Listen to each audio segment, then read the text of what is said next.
Hai semuanya, Assalamualaikum. Perkenalkan, namaku Wafi. Kali ini, Wafi akan membawakan sebuah dongeng yang berjudul Nyai Ageng Tumengkang Sari, yang merupakan dongeng yang berasal dari kota Gresik. Pada zaman dahulu, hiduplah seorang wanita yang bernama Nyai Ageng Tumengkang Sari.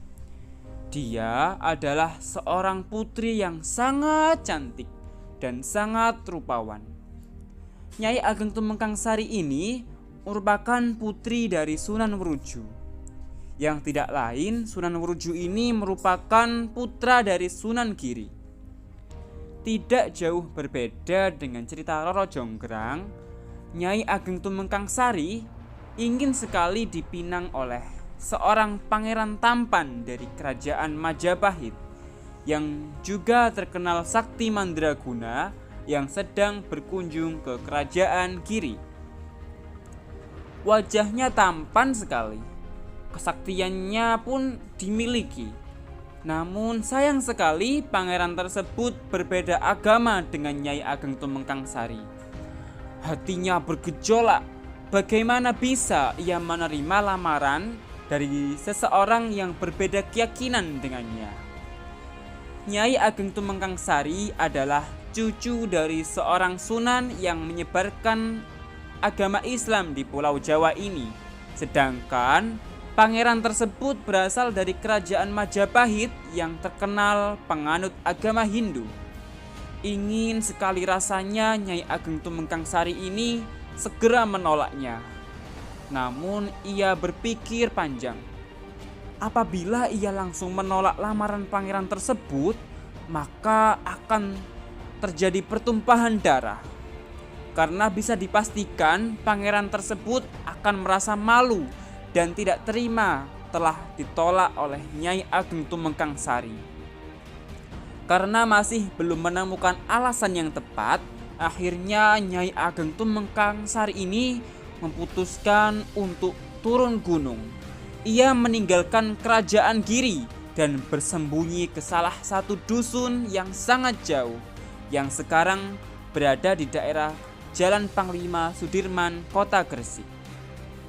Dalam persembunyiannya tersebut, Nyai Ageng Tumengkang Sari ini ditemani oleh pengasuhnya yang bernama Mbah Susilowati dan Mbah Singo sebagai pengawal pribadinya. Dengan mengandalkan keahliannya, Nyai Ageng Tumengkang Sari ini pun banyak sekali menolong warga setempat yang ingin melahirkan. Coro Jawane ngunu yaitu dadi dukun bayi. Dalam persembunyiannya tersebut, selain ditemani oleh pengasuh dan pengawal pribadinya, Nyai Ageng Tumengkang Sari juga dibantu oleh Mbah Brojol. Dia membantu menyiapkan racikan godong-godongan untuk orang yang telah melahirkan, yang mana resep ini sudah diberikan oleh Nyai Ageng Tumengkang Sari, yang kemudian ditumbuk di sebuah pipisan yang mirip alu dan lumpang sing biasane digawe ngalusno jamu. Kembali ke cerita pangeran dari kerajaan Majapahit. Mendengar Nyai Ageng Tumengkang Sari melarikan diri dari kerajaan Giri, pangeran tersebut akhirnya mencari tahu di mana keberadaan putri cantik yang ingin segera dipinangnya itu. Dengan mengerahkan pasukannya dan mengandalkan kesaktian yang dimilikinya, akhirnya pangeran tersebut dapat menemukan tempat dari Nyai Ageng Tumengkang Sari bersembunyi. Kemudian pangeran tersebut menanyakan kembali perihal lamarannya yang sempat tertunda itu. Nyai Ageng Tumengkang Sari pun kembali memutar otak, mencari akal bagaimana caranya ia bisa menolak lamaran tersebut. Sepintas yang ada di pikirannya saat itu adalah memberikan persyaratan yang sekiranya tidak bisa dipenuhi oleh pangeran tersebut. Nyai Ageng Tumengkang Sari pun berkata, "Aku gelem dadi bojomu, tapi ono syarate." Jare Nyai Ageng Tumengkang Sari. Ngerasa nek kesaktiane diukur, pangeran dari kerajaan Majapahit itu pun sesumbar. Syarat opo sing Nyai jaluk mesti tak turuti. Nyai Ageng Tumengkang Sari pun menyampaikan persyaratannya. Nek sawengi iki sampean isok gawekno esun sumur akehe 10, bakal tak terima lamaranmu. Dengan penuh percaya diri, pangeran dari kerajaan Majapahit itu pun menyanggupi persyaratan yang diajukan oleh Nyai Ageng Tumengkang Sari.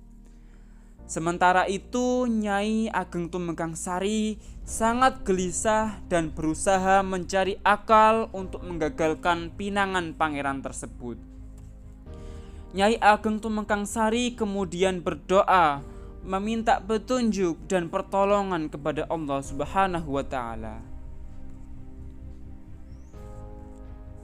Setelah selesai membuat 10 sumur sesuai dengan permintaan dari Nyai Ageng Tumengkang Sari, pangeran itu pun menunjukkan hasil pekerjaannya dan berniat menagih janji kepada Nyai Ageng Tumengkang Sari untuk menjadi istrinya.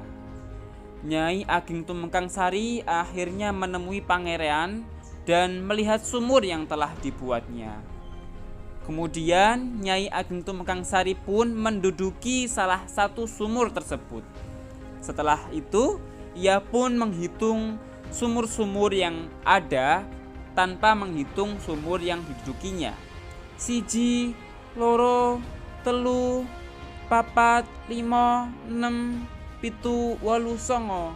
Kok 9? Endi sijie kok mek 9 ngene? Kurang 1 sumurmu iki pangeran, kata Nyai Ageng Tumengkang Sari.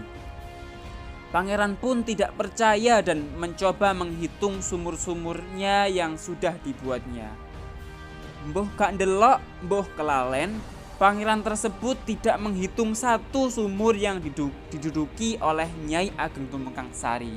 Hingga pada akhirnya sang pangeran menyerah dan mengakui kekalahannya karena kegagalan ngelamar Nyai Ageng Tumengkang Sari. Pangeran tersebut pun sangat marah dan menyampaikan sumpah serapahnya. Arek wedok dusun kene ojo ono sing nolak lamarane wong lanang meneh. Sampai ono sing nolak lamarane wong lanang meneh koyok sing tak rasakno dadi perawan tuwa sak lawase. Setelah berhasil menggagalkan lamaran pangeran tersebut, Nyai Ageng Tumengkang Sari pun kembali melakukan kegiatan untuk menolong para penduduk yang melahirkan. Namun entah karena terkena sumpah dari sang pangeran atau memang secara kebetulan, Nyai Ageng Tumengkang Sari meninggal di usia yang masih sangat muda dan belum sempat menikah hingga maut menjemputnya.